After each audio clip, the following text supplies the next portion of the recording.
Hi guys, I'm so happy that you're here to help me out with my science lesson today. I know that the first place I need to start is with my daily slides. So here I am in my daily slides and I'm going to look and find today and I'm going to click on the link so that I can go to my RazKids and get logged in for my science. I know I need to go, look at that, I'm already logged in. I know I need to go to my Science Planet and then I'm going to go to my assignments. And I'm going to click on this one, Earth's Land and Water Systems. And I'm hoping that my assignments that I just finished up, yep, there they are. I'm going to go in, I'm going to pretend like these are still grayed out. I haven't done these assignments yet. So you're going to help me do my assignments. I'm going to read them to you just in case you'd like some help reading, and then you get to go back into your own RazKids Science A to Z and do the assignment so that I can count them as complete. All right, you guys ready to go? We're going to do some more learning about Earth's land and water. Here we have a picture and they want us to notice some differences. I'm going to use my two fingers to zoom in. This is Lake Monona. Hopefully I'm saying that correctly. Look at my letter sounds. Monona. I'm pretty sure. Maybe I can look it up, I can Google and give you a better pronunciation later. So here's a pretty lake, and this word down here says summer. And yeah, that does look like a nice lake. Good day to go boating. This does not look like a good day to go boating. This is winter time. This does look like fun. I can't completely tell, but it looks to me like they are skating. Same lake, very different activity. Huh. Does anybody have an I notice or an I wonder? I'm noticing that things are very different. I wonder how long it takes a lake like that to freeze over. I wonder how cold it has to be for a lake to freeze over. I wonder how thick the ice is. Does the whole thing freeze all the way to the bottom? Lots of inquiry questions. Thank you for working with me. Here comes my stars.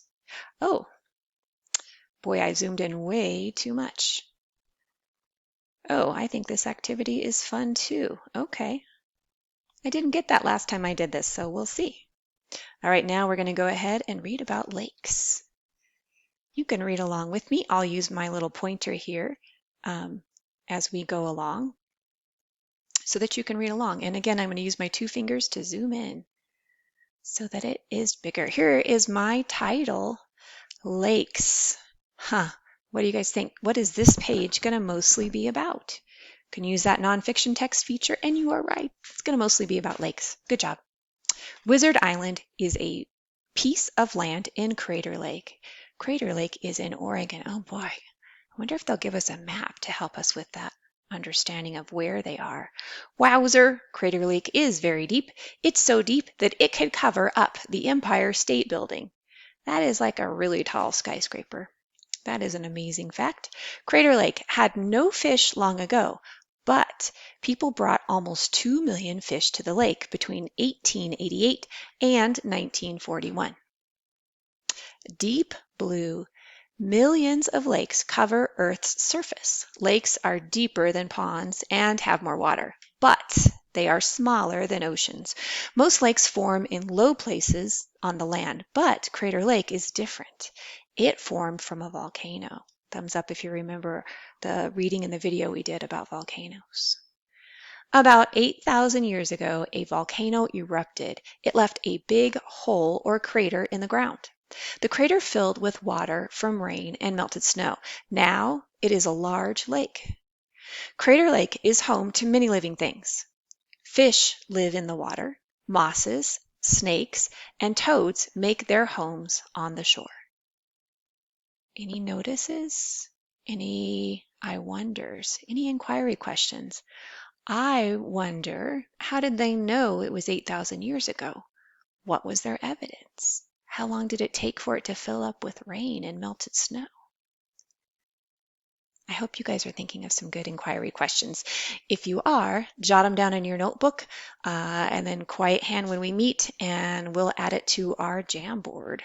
because we're going to have to choose one of our questions that we are going to do some more research on for a writing project. Very exciting. Here we go. Ooh, okay. Pass the salt. Comparing two lakes. It looks like they're going to compare, Crater Lake, with the Great Salt Lake. Now I know why it says salt there. Here we have, what's that called when they put a label on a picture? Caption, that's it. This is the Great Salt Lake. Here we have a little text box. Do you know many lakes freeze in the winter? We saw that on the first picture. But the deep water in Crater Lake stores heat from sunlight. It stays too warm to freeze. Most of the Great Salt Lake never freezes because it is too salty. And here's what I was hoping for. What a great nonfiction text feature. They give us a map here so we can see where our states are located. So Crater Lake is located in Oregon, right there where that teeny tiny dot is. And the Great Salt Lake, wow, it looks bigger on the map, is right here in the upper northwest corner of the state. Okay, let's read. Pass the salt. Most lakes have fresh liquid water, but the Great Salt Lake in Utah is saltier than the ocean. As rivers flow into the Great Salt Lake, they pick up salt from rocks. They carry that salt into the lake. Then the fresh water evaporates or moves into the air. But the salt stays behind. That's why the Great Salt Lake is so salty. Oh, it's another one of those caption. You got it. Brine shrimp. Brine shrimp live in the Great Salt Lake.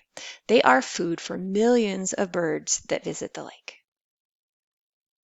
Ooh, we read about lakes. Okay, watch for the stars. Thanks for your help. Done. Oh, I guess because I'm repeating it, it gives me this. Yours will probably give you stars.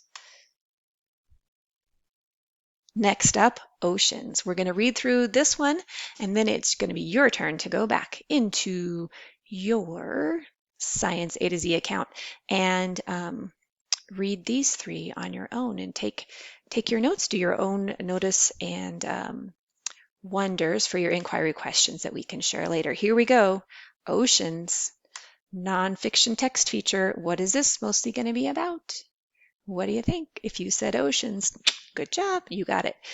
Oceans, life in the ocean. Again, I'm going to use my fingers on my mouse pad so that I can see it better. Oceans, life in the ocean. Where can you find half of all living things on Earth? In the ocean. Whales, fish, and seaweed are just a few things that live in the ocean. But there are more plankton in the ocean than anything else. That reminds me of SpongeBob. I think that's kind of a different connection there.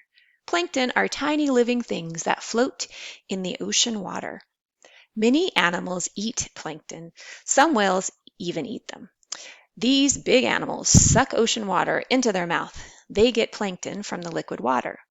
Whales have to eat a lot of plankton to fill up. And here we have a great photograph of plankton. And yes, the actual real plankton has a little bit of a resemblance to the character plankton. But probably not trying to steal the Krabby Patty formula. A right whale is bigger than a school bus. Holy cow. It eats tiny plankton that float in the ocean. Think about it. Some people call Earth the blue planet. We had this question before. Why do you think it is called? Why do you think this is so? Again, any inquiry questions here? You can think about it when you read it on your own also. Oh dear. I think we skipped a page, so I'm going to go back. I'm not going to stop my recording because I'm all about one take so that we can save time because we have lots to do. Yeah, I think it did skip a page. Let me try that again. I think I double clicked. That's salty. Why is the ocean salty? I was wondering that as well. Salt in the ocean comes from rocks on land. Rain picks up tiny amounts of salt when it flows over rocks. Then rivers carry the rainwater into the ocean. Some of the water goes back into the air, but the salt stays in the ocean. Why does the salt stay there? I wonder if it's like I don't know. What an ocean. Oceans have a lot of water. The Pacific Ocean is the biggest one of all. The Pacific Ocean has the deepest spot on Earth's surface, more than half of Earth's water, about 25,000 islands, a lot of volcanoes. Most are in an area called the Ring of Fire. I grew up not far from a volcano that actually blew up. No lava. Math moment. The deepest spot in the Pacific Ocean is about 11,000 meters deep.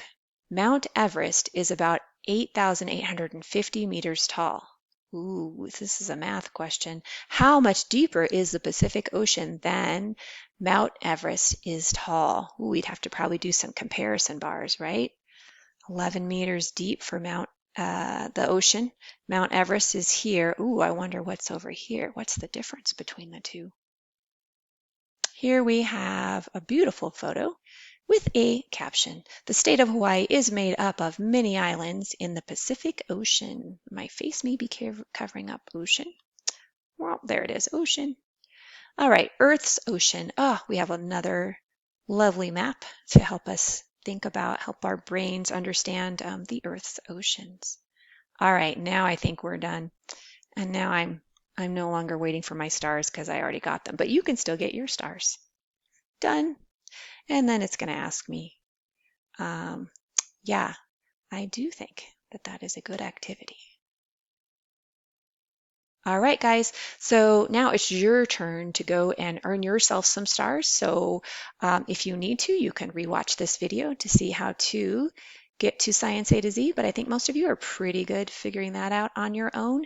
And then check back next time and we will do the second half of our assignment of Earth's Land and Water Storyline Lesson 2. Thank you very much, and I hope you guys have a great rest of your day. And now I get to be done.